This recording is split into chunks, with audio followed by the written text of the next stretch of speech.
Hello students, welcome to MOS classes. आज हम 7th class English NCERT की book honeycomb के chapter number 10 the story of cricket के questions and answers को discuss करेंगे। सबसे पहले हम देखेंगे comprehension check, page number 143। Question number 1 है क्रिकेट इज ओरिजिनली, और यहाँ पर हमें इसके लिए 3 ऑप्शन दिए गए हैं और हमें यह बताना है कि क्रिकेट ओरिजिनली कहाँ से है, मतलब क्रिकेट की शुरुआत कहाँ से हुई। क्या ये एक इंडियन गेम है, या फिर ये एक ब्रिटिश गेम है, या फिर क्रिकेट ओरिजिनली एक इंटरनेशनल गेम है, और हमें इनमें से सही ऑप्शन को सेलेक्ट करना है। इस चैप्टर की रीडिंग वीडियो में हमने ये पढ़ा था स्टूडेंट्स कि क्रिकेट की शुरुआत इंग्लैंड से हुई थी, तो इसके लिए सही ऑप्शन है ब्रिटिश गेम। तो यहाँ पर हम लिखेंगे cricket is originally a British game, यानी कि क्रिकेट ओरिजिनली एक ब्रिटिश गेम है। क्वेश्चन नंबर 2 है there is a historical reason behind both these oddities. ये लाइन इसी चैप्टर में से ली गई है, जिसका मतलब है कि इन दोनों अजीब बातों के पीछे एक ऐतिहासिक कारण है। तो ओडिटीज का मतलब होता है कुछ अजीब सा होना। In the preceding 2 paragraphs find 2 words और phrases that mean the same as oddities. इसका ये मतलब है कि इस चैप्टर में जिस पैराग्राफ में ये वाली लाइन आई है, उससे पिछले जो 2 पैराग्राफ्स हैं उनमें से हमें 2 वर्ड्स या 2 फ्रेजेस ढूंढने हैं जिनका मतलब अजीब होता है। तो इसके आंसर में हम लिखेंगे पिक्यूलियरिटीज एंड क्यूरियस कैरेक्टरिस्टिक। इन दोनों का ही मतलब होता है कुछ विशेष होना, कुछ अलग होना या कुछ अजीब होना। क्वेश्चन नंबर 3 है how is a cricket bat different from a hockey stick. यानी कि हमें यह बताना है कि क्रिकेट बैट हॉकी स्टिक से अलग कैसे होता है, यानी हमें क्रिकेट बैट और हॉकी स्टिक में डिफरेंस बताना है।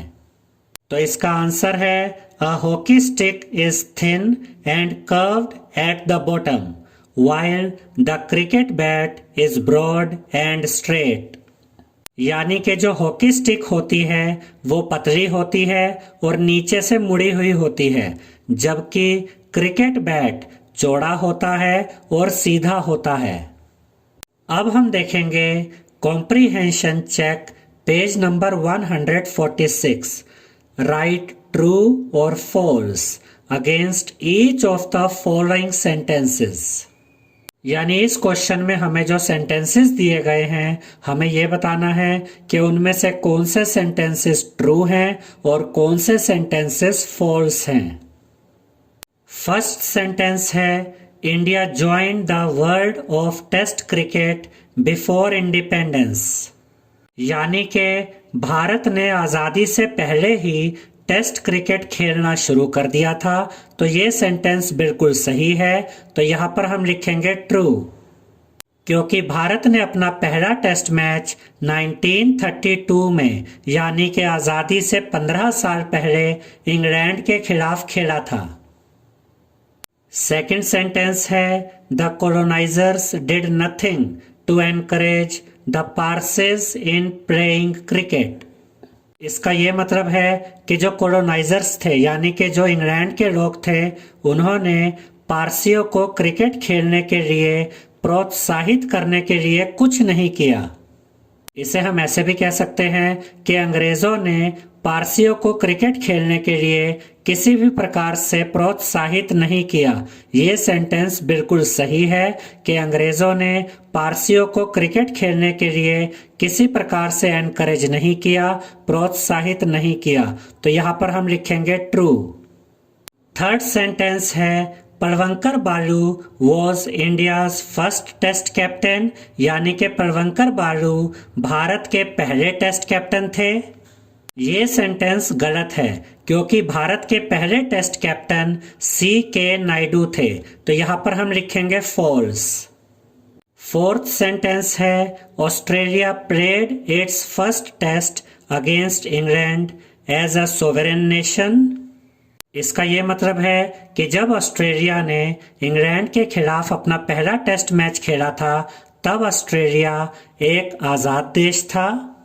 ये सेंटेंस गलत है क्योंकि जब ऑस्ट्रेलिया ने अपना पहला टेस्ट मैच खेला था इंग्लैंड के खिलाफ उस समय ऑस्ट्रेलिया एक आज़ाद देश नहीं था, उस पर इंग्लैंड का शासन था, इसलिए यहाँ पर हम लिखेंगे फॉल्स।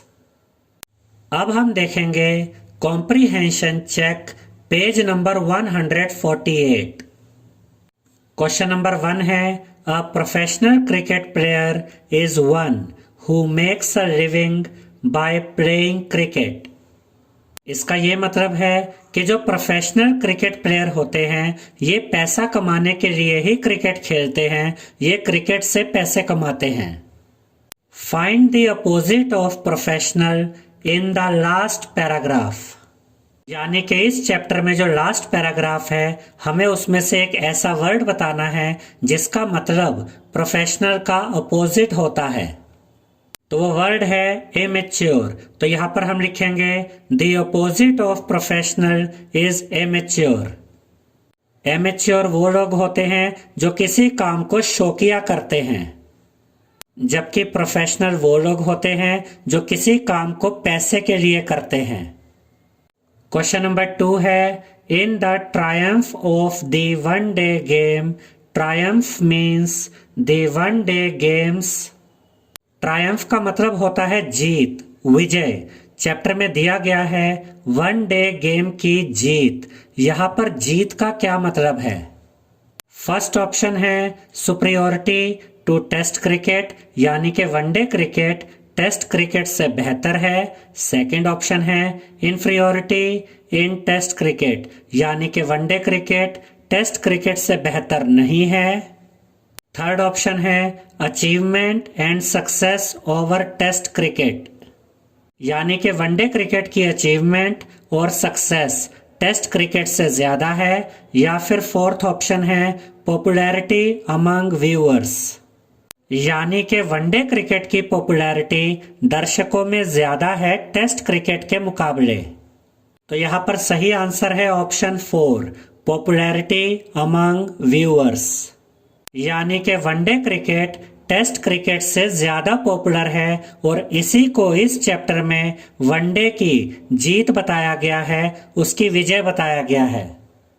क्वेश्चन नंबर 3 है the man for whom the world is a stage, यानी कि वे आदमी जिनके लिए ये दुनिया एक स्टेज है। इसका क्या मतलब है? इसके लिए यहाँ पर हमें ये 3 ऑप्शंस दिए गए हैं। पहला ऑप्शन है it refers to the famous cricket fields in the world, यानी कि यहाँ पर दुनिया के फेमस क्रिकेट ग्राउंड्स की बात की गई है। सेकंड ऑप्शन है it means that there are many cricket playing countries in the world, यानी कि इसका ये मतलब है कि दुनिया में क्रिकेट खेलने वाले बहुत से देश हैं। थर्ड ऑप्शन है it implies that cricketers are like actors and every cricket ground is like a stage on which the drama of cricket is enacted the world over, यानी कि ये दिखाता है कि क्रिकेटर्स एक्टर्स की तरह होते हैं और क्रिकेट ग्राउंड एक स्टेज की तरह होता है जिस पर क्रिकेट का ड्रामा किया जाता है पूरी दुनिया में। तो इसका सही आंसर है option 3 it implies that cricketers are like actors and every cricket ground is like a stage on which the drama of cricket is enacted the world over. अब हम देखेंगे working with the text. Question number 1 है name some stick and ball games that you have witnessed or heard of. तो यहाँ पर हमें कुछ ऐसे गेम्स के नाम बताने हैं जिनमें स्टिक एंड बॉल यानी कि डंडा और बॉल यूज होती है। तो ऐसे कुछ गेम्स के नाम हैं cricket, hockey, golf, baseball. Question number 2 है the Parsis were the first Indian community to take to cricket. Why? इसका ये मतलब है कि जो पारसी लोग थे वो पहला भारतीय समुदाय था जिसने क्रिकेट खेलना शुरू किया। क्यों?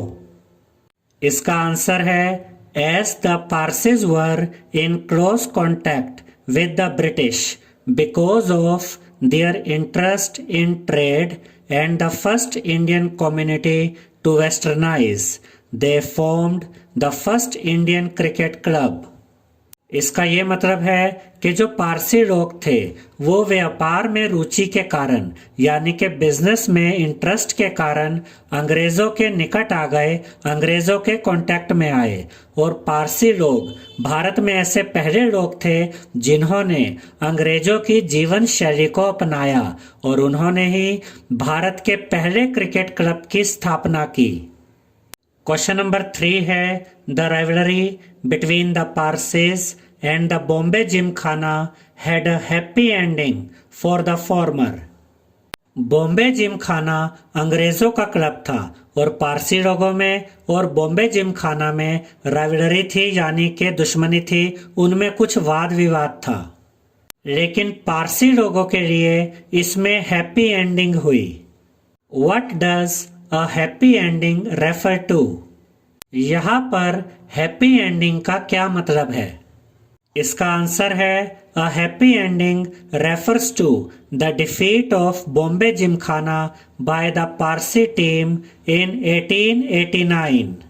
यानी कि हैप्पी एंडिंग का ये मतलब है कि 1889 में बॉम्बे जिमखाना पारसी टीम से हार गई थी। इसे हम ऐसे भी कह सकते हैं कि 1889 में पारसी टीम ने बॉम्बे जिमखाना को क्रिकेट में हरा दिया था। क्वेश्चन नंबर 4 है do you think cricket owes its present popularity to television? Justify your answer. इसका ये मतलब है कि क्रिकेट जो आज इतना ज्यादा पॉपुलर हो गया है ये टेलीविजन की वजह से हुआ है। इसका आंसर है यस, हाँ। Telecast of cricket matches has greatly increased the number of viewers in distant places. यानी कि क्रिकेट मैचेस को टीवी पर दिखाए जाने से अलग अलग जगहों पर दर्शकों की संख्या बहुत ज्यादा बढ़ गई है और आज दुनिया में कहीं भी मैच हो रहा हो आप उस क्रिकेट मैच को टेलीविजन पर आसानी से देख सकते हैं, जिसकी वजह से क्रिकेट इतना ज्यादा पॉपुलर हो चुका है। There is now a global market for cricket. और अब ये पूरी दुनिया क्रिकेट के लिए एक ग्लोबल मार्केट बन चुकी है। तो अब हम ये कह सकते हैं कि टेलीविजन की वजह से ही क्रिकेट इतना ज़्यादा पॉपुलर हो चुका है और टेलीविजन की वजह से ही ये पूरी दुनिया क्रिकेट के लिए ग्लोबल मार्केट बन गई है। क्वेश्चन नंबर 5 है why has cricket a large viewership in India not in China और रशिया? ऐसा क्यों है कि भारत में तो क्रिकेट बहुत ज़्यादा देखा जाता है, भारत में तो क्रिकेट बहुत ज़्यादा पॉपुलर है, लेकिन चाइना और रशिया में ऐसा नहीं है? इसका आंसर है cricket became popular mostly in those countries which were earlier under the British rule and India was one of them. इसका ये मतलब है कि क्रिकेट उन देशों में ज़्यादा पॉपुलर हो गया जो ब्रिटिश राज के अधीन थे, यानी कि जिन देशों पर इंग्लैंड का राज था उन देशों में क्रिकेट ज़्यादा पॉपुलर हो गया और भारत भी उन देशों में से एक था जिन पर इंग्लैंड का राज था। इसीलिए भारत में भी क्रिकेट बहुत ज़्यादा पॉपुलर हो गया। China and Russia were never colonised by the British. लेकिन चाइना और रशिया कभी भी ब्रिटिश राज के अधीन नहीं रहे, यानी इंग्लैंड ने कभी भी चाइना और रशिया पर राज नहीं किया। Therefore cricket is not popular in China और रशिया। इसलिए चाइना और रशिया में क्रिकेट पॉपुलर नहीं है। क्वेश्चन नंबर 6 है what do you understand by the games cricket equipment? यानी कि क्रिकेट के इक्विपमेंट से आप क्या समझते हैं? इसका आंसर है गेम्स। और कौन से गेम की बात हो रही है? क्रिकेट की। तो यहाँ पर हम लिखेंगे गेम्स यानी कि cricket. Equipment refers to the things required to play the game cricket. यानी कि क्रिकेट इक्विपमेंट ऐसी चीजें होती हैं जो क्रिकेट खेलने के लिए जरूरी होती हैं। इक्विपमेंट का मतलब होता है सामान या चीज। Bats, balls, stumps and protective equipment such as helmets, pads and gloves।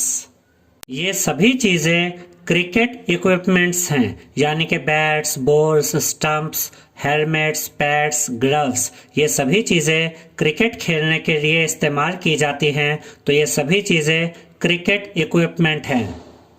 Question number 7 है, how is test cricket a unique game in many ways. यानी कि वो क्या रीजन है जिनकी वजह से हम ये कह सकते हैं कि टेस्ट क्रिकेट एक यूनिक गेम है, एक अनोखा खेल है। यानी कि टेस्ट क्रिकेट में क्या खास बात होती है? इसका आंसर है test cricket is a unique game because a test match can go on for 5 days and still end in a draw. यानी कि टेस्ट क्रिकेट इसलिए एक यूनिक गेम है, एक विशेष खेल है, क्योंकि एक टेस्ट मैच 5 दिनों तक चल सकता है और फिर भी उसका रिजल्ट ड्रॉ हो सकता है। टेस्ट मैच ड्रॉ होने का मतलब ये होता है कि 5 दिन के बाद भी ना तो कोई टीम मैच जीतती है, ना कोई टीम मैच हारती है। No other modern team sport takes even half as much time to complete. इसका ये मतलब है कि आज के समय में और कोई ऐसा टीम स्पोर्ट नहीं है जिसको कंप्लीट होने में टेस्ट मैच में लगने वाले समय का आधा समय भी लगता हो। इसीलिए टेस्ट क्रिकेट एक यूनिक गेम है, एक विशेष खेल है, अनोखा खेल है। क्वेश्चन नंबर 8 है, how is cricket different from other team games. यानी कि क्रिकेट दूसरे टीम गेम्स से कैसे डिफरेंट है, कैसे अलग है? इसका आंसर है cricket is a unique game because a cricket test match can go on for 5 days and still end in a draw. यानी कि क्रिकेट एक विशेष खेल है क्योंकि एक क्रिकेट टेस्ट मैच 5 दिनों तक चल सकता है और फिर भी उसका रिजल्ट ड्रॉ हो सकता है। No other modern team sport takes even half as much time to complete. और आज के समय में और कोई ऐसा टीम स्पोर्ट नहीं है जिसे कंप्लीट होने में टेस्ट मैच में लगने वाले समय का आधा समय भी लगता हो। The length of pitch is 22 yards, but the playground can be of any size or shape, whereas other team sports lay down the dimensions of the playing area। यानी कि क्रिकेट में जो पिच होती है उसकी लंबाई फिक्स होती है 22 गज, लेकिन क्रिकेट का जो मैदान होता है उसका साइज और उसकी शेप फिक्स नहीं होती है। कुछ क्रिकेट ग्राउंड बहुत बड़े होते हैं तो कुछ क्रिकेट ग्राउंड साइज में छोटे होते हैं और अलग अलग शेप के क्रिकेट ग्राउंड भी होते हैं। कुछ क्रिकेट ग्राउंड ओवल शेप में होते हैं तो कुछ क्रिकेट ग्राउंड सर्कुलर शेप में भी होते हैं। जबकि जो दूसरे टीम स्पोर्ट्स होते हैं उनमें मैदानों की लंबाई और चौड़ाई फिक्स होती है।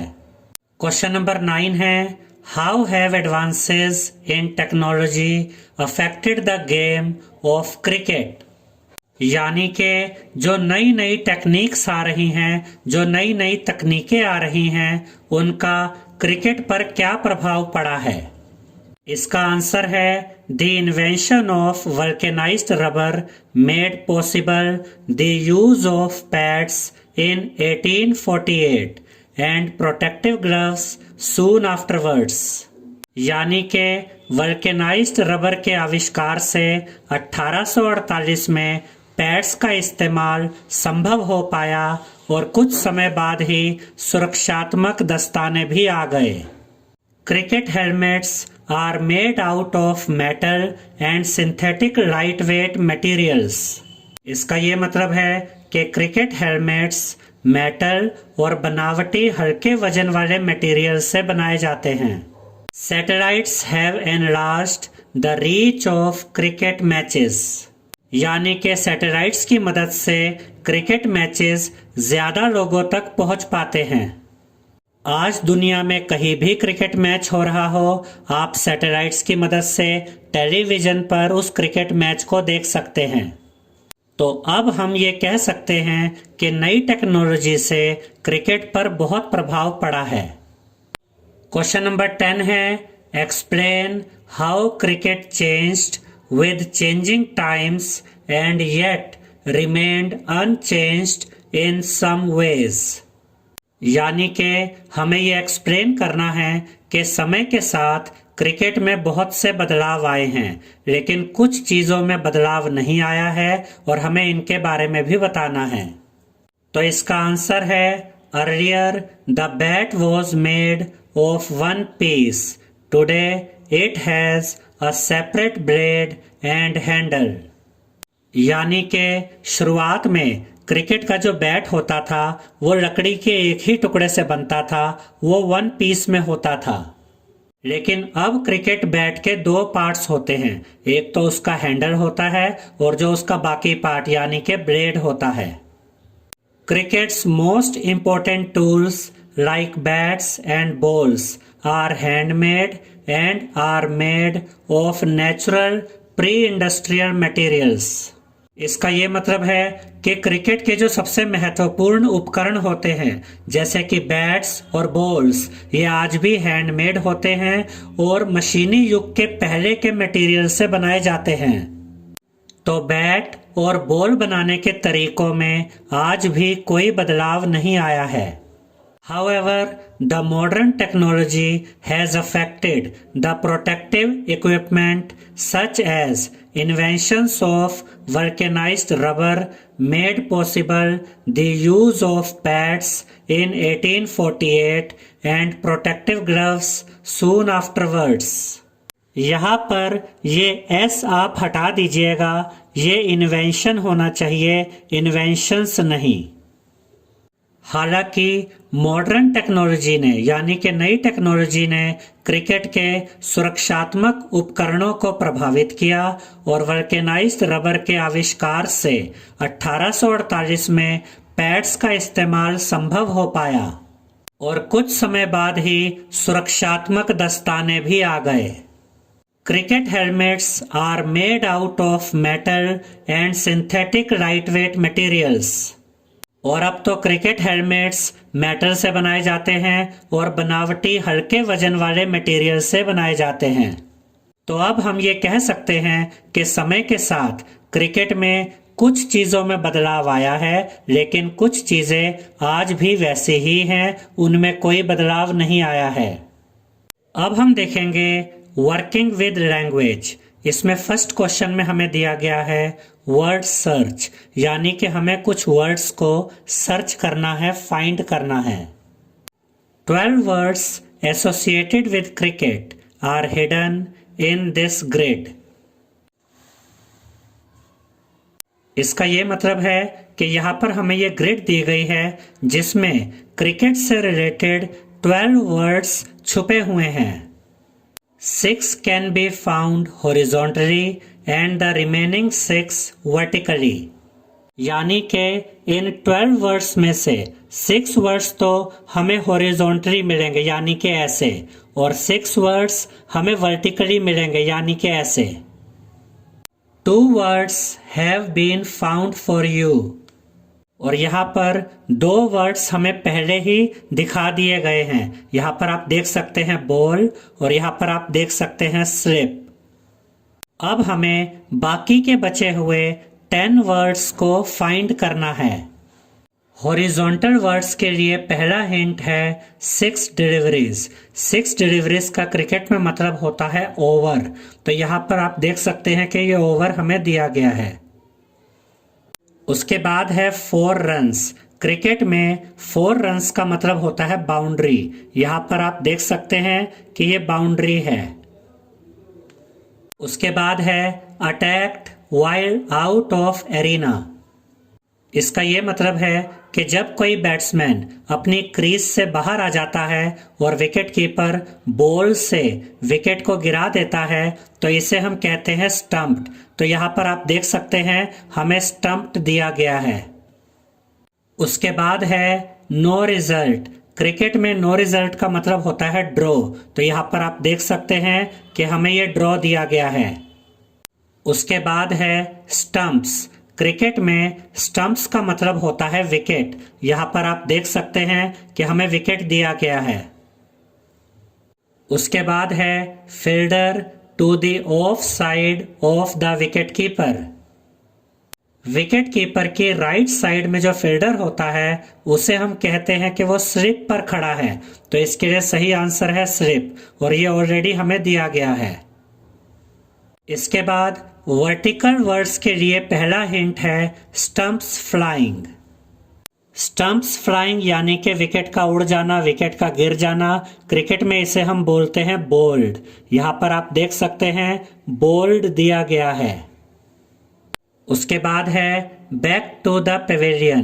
बैक टू द पेविलियन मतलब आउट हो जाना। यहां पर आप देख सकते हैं आउट दिया गया है। उसके बाद है अ लॉफ्टी वन यानी कि बॉल को उछाल कर हिट करना, जिसे हम क्रिकेट में कहते हैं सिक्स। यहां पर 6 दिया गया है। उसके बाद है मिड एयर मिसहैप यानी कि कैच हो जाना, जिसे हम क्रिकेट में कहते हैं कोट। यहां पर कोट दिया गया है। उसके बाद है नॉट इवन 1 आउट ऑफ 6। जब किसी ओवर की 6 बॉल्स में एक भी रन नहीं बनता तो इसे हम कहते हैं मेडन ओवर। तो यहां पर हमें दिया गया है मेडन। और वर्टिकली में लास्ट है गोस विद बैट। बैट के साथ क्या जाता है बॉल, जो यहां पर हमें ऑलरेडी दिया गया है। क्वेश्चन नंबर 2 है add ly to the italicised word in each sentence. Rewrite the sentence using the new word. इसका ये मतलब है कि हर सेंटेंस में एक इटैलिसाइज्ड वर्ड दिया गया है और हमें इटैलिसाइज्ड वर्ड के साथ ly लगाना है और इस नए वर्ड के साथ हमें इसी सेंटेंस को नए तरीके से दोबारा लिखना है। यहाँ पर हमें ये 2 एग्जाम्पल्स भी दिए गए हैं। फर्स्ट एग्जाम्पल में हमें दिया गया है he runs between wickets as if his legs were stiff। यहाँ पर हमने इटैलिसाइज्ड वर्ड को आपके लिए अंडरलाइन भी कर दिया है। इसका ये मतलब है कि वह विकेट्स के बीच में ऐसे भागता है जैसे उसकी टांगें जकड़ी हुई हों। अब ये इटैलिसाइज्ड वर्ड है स्टिफ। इसके आगे हम ly लगाएंगे तो ये बन जाएगा स्टिफली। अब हम इस नए वर्ड का यूज करके इसी सेंटेंस को इस तरीके से लिख सकते हैं he runs between wickets stiffly। लेकिन इन दोनों सेंटेंसेस का मतलब एक ही है, सिर्फ इनको लिखा अलग तरीके से गया है। सेकंड एग्जांपल है why did the batsman swing the bat in such a violent manner। यानी कि बैट्समैन ने बैट को इतने खतरनाक तरीके से क्यों घुमाया। यहाँ पर इटैलिसाइज्ड वर्ड है वायलेंट, तो हम वायलेंट के आगे ly लगा देंगे तो ये बन जाएगा वायलेंटली। अब हम इसी सेंटेंस को इस तरह से लिख सकते हैं why did the batsman swing the bat so violently। इन दोनों सेंटेंसेस का एक ही मतलब है। फर्स्ट पार्ट में हमें दिया गया है it is obvious that the work has not been done in a proper way. यानी कि ये बात साफ है कि काम को सही तरीके से नहीं किया गया। यहाँ पर इटैलिसाइज्ड वर्ड है प्रॉपर, इसे हमने आपके लिए अंडरलाइन भी कर दिया है। प्रॉपर के साथ हम ly लगाएंगे तो ये बन जाएगा प्रॉपरली। अब हम इसी सेंटेंस को इस तरीके से लिख सकते हैं, it is obvious that the work has not been done properly. और इन दोनों सेंटेंसेस का एक ही मतलब है। सेकंड सेंटेंस है, ही made the statement in a firm manner, यानी कि उसने अपनी बात को सख्ती से कहा। यहाँ पर इटैलिसाइज्ड वर्ड है फर्म, फर्म के साथ हम ly लगाएंगे तो ये बन जाएगा फर्मली। अब हम इसी सेंटेंस को इस तरीके से लिख सकते हैं, he made the statement firmly. इन दोनों सेंटेंसेस का मतलब एक ही है, सिर्फ इनको लिखने का तरीका अलग है। थर्ड सेंटेंस है, the job can be completed within a week in an easy way, यानी कि काम को एक हफ्ते में आसानी से खत्म किया जा सकता है। यहाँ पर इटैलिसाइज्ड वर्ड है इजी, इजी के साथ हम ly लगाएंगे तो ये बन जाएगा इजीली। अब हम इसी सेंटेंस को इस तरह से लिख सकते हैं, the job can be completed within a week easily. इन दोनों सेंटेंसेस का एक ही मतलब है। फोर्थ सेंटेंस है, you did not play in a serious manner or else you would have won the match. इसका ये मतलब है कि तुम गंभीरता के साथ नहीं खेले, अगर तुम गंभीरता के साथ खेलते तो मैच जीत जाते। यहाँ पर इटैलिसाइज्ड वर्ड है सीरियस, सीरियस के साथ हम लगाएंगे ly तो ये बन जाएगा सीरियसली। अब इसी सेंटेंस को हम यहाँ पर इस तरह से लिख सकते हैं, you did not play seriously or else you would have won the match. और इन दोनों सेंटेंसेस का एक ही मतलब है। फिफ्थ सेंटेंस है, she recited the poem in a cheerful manner, यानी कि उसने खुशी के साथ, आनंद के साथ पोएम सुनाई। यहाँ पर इटैलिसाइज्ड वर्ड है चीयरफुल, अब हम चीयरफुल के साथ ly लगाएंगे तो ये बन जाएगा चीयरफुली। अब इसी सेंटेंस को हम इस तरह से लिख सकते हैं, she recited the poem cheerfully. और इन दोनों सेंटेंसेस का एक ही मतलब है। क्वेश्चन नंबर 3 है, use the following phrases appropriately in place of the italicised words in the sentences given below. इसका ये मतलब है कि यहाँ पर हमें जो ये फ्रेजेस दिए गए हैं, जैसे कि as a matter of fact, we had better, see to it, by accident and as well, और हमें ये कहा गया है कि इन सेंटेंसेस में जो इटैलिसाइज्ड वर्ड्स हैं, हमें इन इटैलिसाइज्ड वर्ड्स की जगह इन फ्रेजेस में से एप्रोप्रिएट फ्रेज यूज करना है। फर्स्ट सेंटेंस है, actually I didn't intend to come to your place, I reached here without planning. इसका ये मतलब है कि वास्तव में मैंने आपके यहाँ आने का नहीं सोचा था, मैं यहाँ पर अचानक से आ गया। यहाँ पर इटैलिसाइज्ड वर्ड्स हैं विदाउट प्लानिंग, हमने इन इटैलिसाइज्ड वर्ड्स को आपके लिए अंडरलाइन भी कर दिया है। ये जो यहाँ पर हमने वर्ड्स को अंडरलाइन किया है, ये सिर्फ आपको समझाने के लिए है। विदाउट प्लानिंग का मतलब होता है अचानक से, इसकी जगह हम ये वाला फ्रेज यूज करेंगे, बाय एक्सीडेंट। अब इसी सेंटेंस को हम इस तरह से लिखेंगे, actually I didn't intend to come to your place, I reached here by accident. इन दोनों सेंटेंसेस का एक ही मतलब है, हमने सिर्फ इन इटैलिसाइज्ड वर्ड्स की जगह इस फ्रेज को यहाँ पर यूज किया है। सेकेंड सेंटेंस है, Sunil, there is a letter for you in today's post, there is one for me also. यानी कि सुनील, आज तुम्हारे लिए एक चिट्ठी आई है और मेरे लिए भी एक चिट्ठी आई है। यहाँ पर इटैलिसाइज्ड वर्ड है ऑल्सो। ऑल्सो की जगह यहाँ पर हम लिखेंगे एज वेल। अब इसी सेंटेंस को हम इस तरह से लिख सकते हैं, Sunil, there is a letter for you in today's post, there is one for me as well. इन दोनों सेंटेंसेस का एक ही मतलब है। थर्ड सेंटेंस है everybody thought I had composed the poem, the truth is my younger sister did it. सबने सोचा कि मैंने ये पोएम लिखी थी, सच तो ये है कि मेरी छोटी बहन ने यह पोएम लिखी थी। यहाँ पर इटैलिसाइज्ड वर्ड है ट्रूथ। ट्रूथ की जगह यहाँ पर हम लिखेंगे as a matter of fact.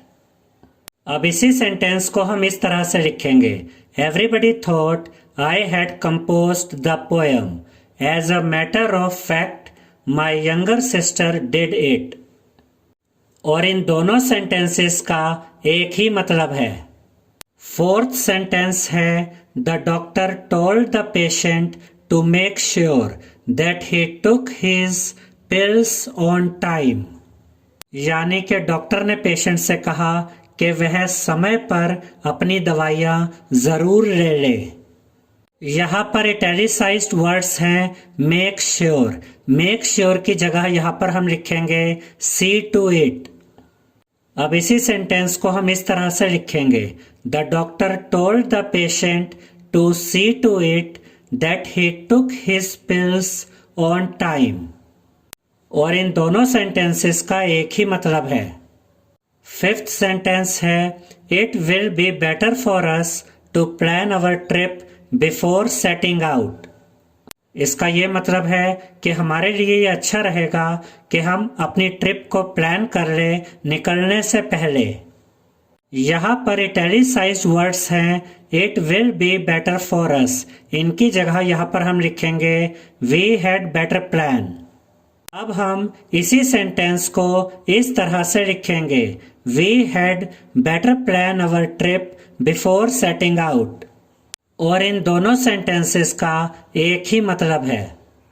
I hope students आपको हमारा ये वीडियो पसंद आया होगा। अगर आपको हमारा ये वीडियो पसंद आया है तो इस वीडियो को लाइक करें, शेयर करें और हमारे चैनल को सब्सक्राइब करें। Thank you.